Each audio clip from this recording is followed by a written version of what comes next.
Bismillahirrahmanirrahim. Assalamualaikum warahmatullahi wabarakatuh.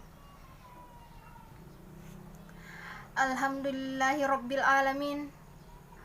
Wassalatu wassalamu ala asyrafil anbiya'i wal mursalin Sayyidina Muhammad wa ala alihi wa sahbihi ajmain, amma ba'du. Alhamdulillahirabbil alamin.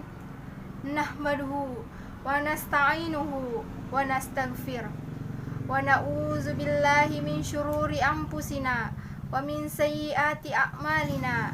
May yahdihillahu fala mudhillalah wa may yahdilhu fala hadiyalah. Asyhadu alla ilaha illallah wa asyhadu anna Muhammadan abduhu wa rasuluh. Amma ba'du. Masyarul muslimin rahimakumullah. Marilah kita panjatkan puji dan syukur kita kepada Allah Subhanahu wa taala yang telah memberikan kita kesehatan, kesempatan sehingga kita dapat berkumpul di tempat ini. Tak lupa pula kita kirimkan salawat serta salam kepada Nabi besar kita, Nabi Muhammad SAW, Nabi pembawa obor keselamatan dunia dan akhirat insyaallah. Masyarul muslimin rahimakumullah. Adapun ceramah yang saya bawakan pada kesempatan kali ini yaitu hikmah nuzulul Quran dan tafsir Iqra dalam surah Al-Alaq. Masyarul muslimin rahimakumullah.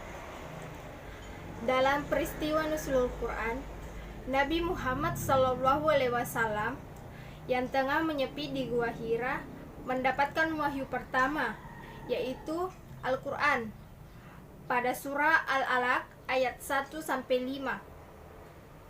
Sejak saat itu, sepanjang lebih dari 22 tahun, Al-Quran diturunkan secara bertahap untuk menjadi pedoman umat manusia. Terdapat pula beberapa pendapat tentang proses turunnya Al-Quran ke dunia. Yang paling banyak dianut adalah pendapat dari Ibnu Abbas dan sejumlah umatnya, yaitu Al-Quran turun secara sekaligus ke Baitul Izzah. Selanjutnya Al-Quran diturunkan kepada Nabi Muhammad SAW secara beransur-ansur.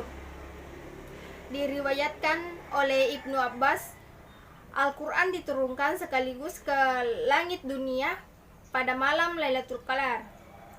Kemudian setelah itu ia turunkan selama 20 tahun. Riwayat lain, Al-Quran diturunkan pada Lailatul Qadar pada bulan Ramadan ke langit dunia sekaligus, lalu diturunkan secara beransur-ansur. Turunnya Al-Quran ke dunia dimulai dari pewahyuan surat Al-Alaq ayat 1-5 kepada Nabi Muhammad SAW dan ditutup dengan surah Al-Maidah ayat 3. Terdapat beragam pendapat soal kapan turunnya wahyu yang berlangsung.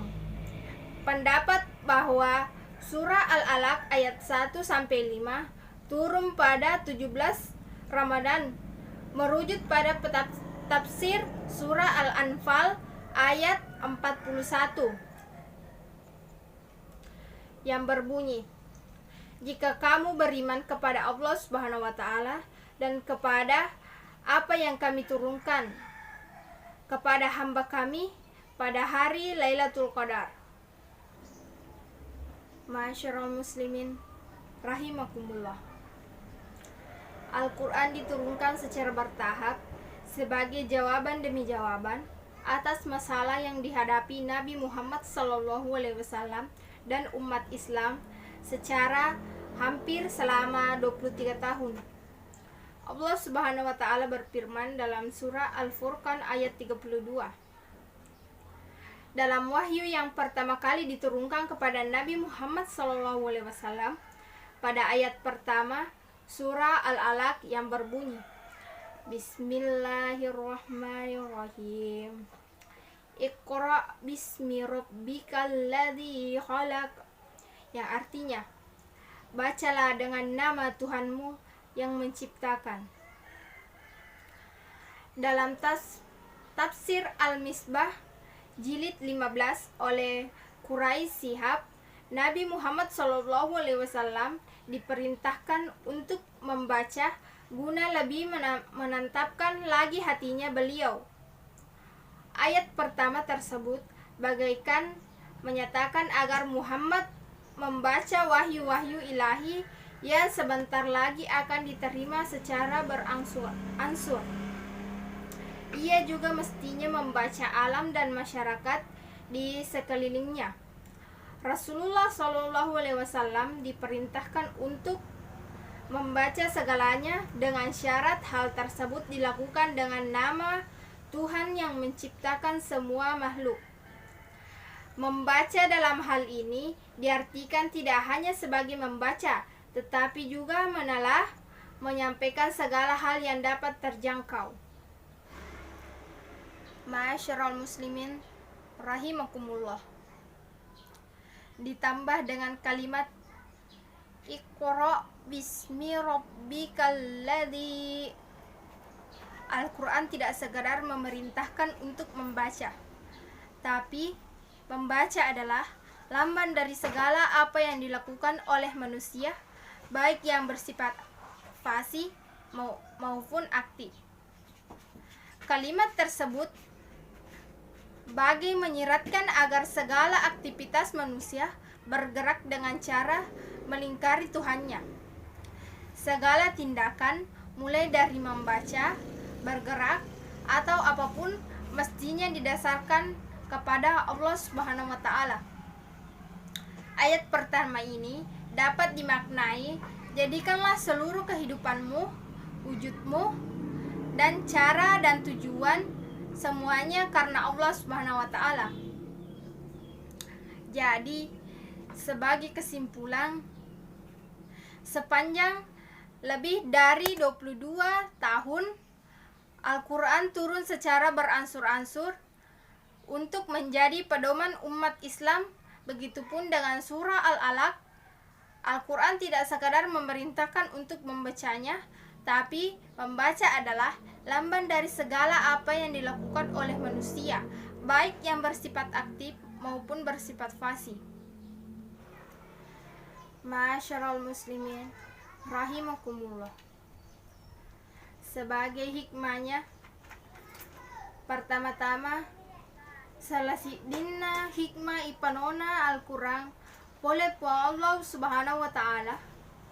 Idi umat salange pasitina jaki puang Allah Ta'ala mak gurui si bawa baca Al-Qurange nasaba ia naritu kurange bokota rias sori mundri iya naro dendre wala ada si peringarangang bunga mawar bunga malati jatuh sahalai tiada gunanya. Banyak cara sembuhkan hati, baca Al-Quran paham maknanya. Akhirul kalam, wallahu yatawallas sholihin. Wassalamualaikum warahmatullahi wabarakatuh.